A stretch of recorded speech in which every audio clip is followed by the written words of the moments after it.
Hi, this is Pastor Mo Pacheco. That's my attempt at doing a Paul Vanderklay intro. But I wanted to make a video about my reaction to the Multiply conference that I was at, along with Paul. That was put on by Sunlight Christian Reformed Church with Scott Vanderplug. I noticed that Paul has made some videos on his thoughts, and I thought I should share my own.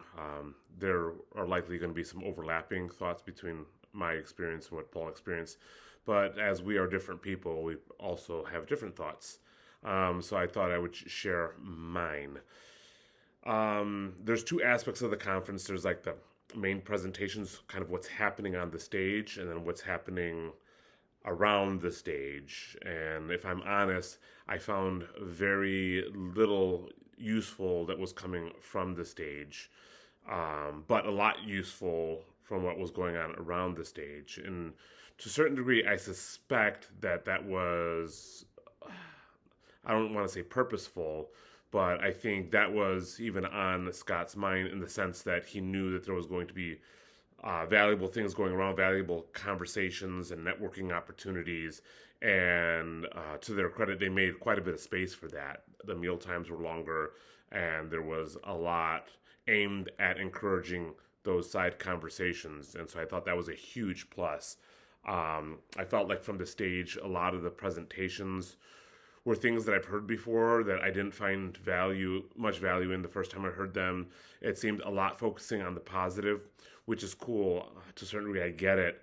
But I think one thing that our church has been missing is acknowledgments of failures. Okay, what have you done that has not worked? And what have you learned from it not working over the years? And I think that's a big blind spot. One of the things I feel like I appreciate about Scott Vanderplug, I don't know him particularly well, but in the few instances and conversations I've had with him, I do feel like he's willing to go there and say, hey, this doesn't seem like it's working. We should move on. And so from the few interactions I've had with him, I feel like he's a critical thinker, and I strongly appreciate that. Although I'm sure there's areas where we come out on different sides, I feel like he's a great conversation partner in that regard. So those were the presentations, and the musical performances I didn't really care for. I didn't find much utility in. I think that would require maybe its own video because there's a lot of niche things there that would be difficult for people to understand if they're not familiar with church music in general, and different aspects of culture and cultural engagement. But yeah, so most of the stuff from the stage I didn't find much value in. But it was great networking. There were a lot of really interesting thinkers that were present there that I hadn't met before. And so I think it led to some really good conversations, sparking new relationships.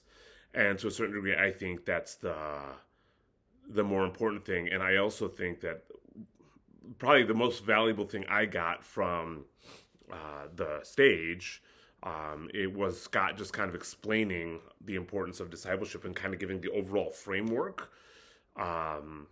Just that, hey, the leaders are going to come from the churches and from the classes.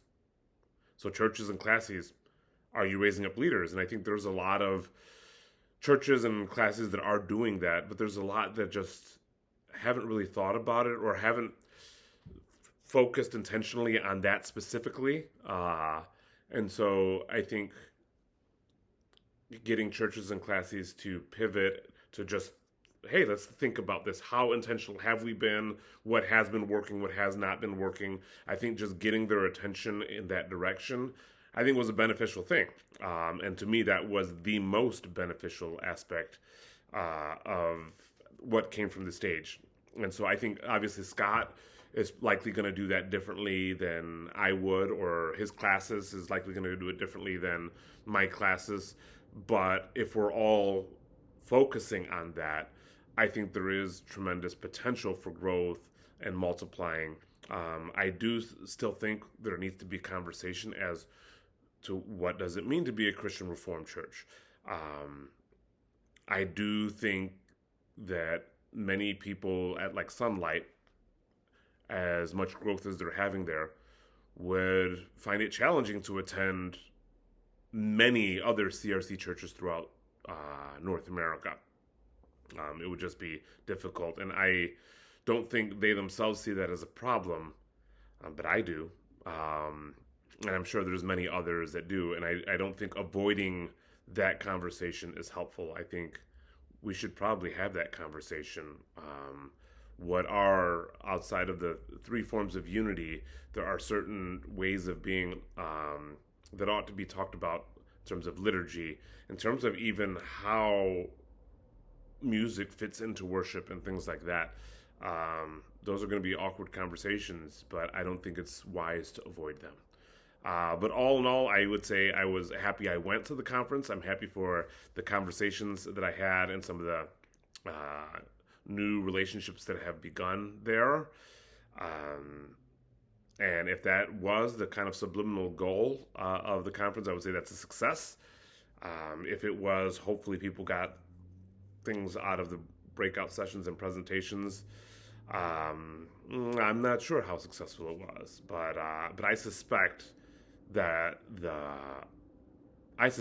goal was to get people thinking about disciple making and leadership development, and to make connections. I suspect that was the goal, and in that way, I think it was successful.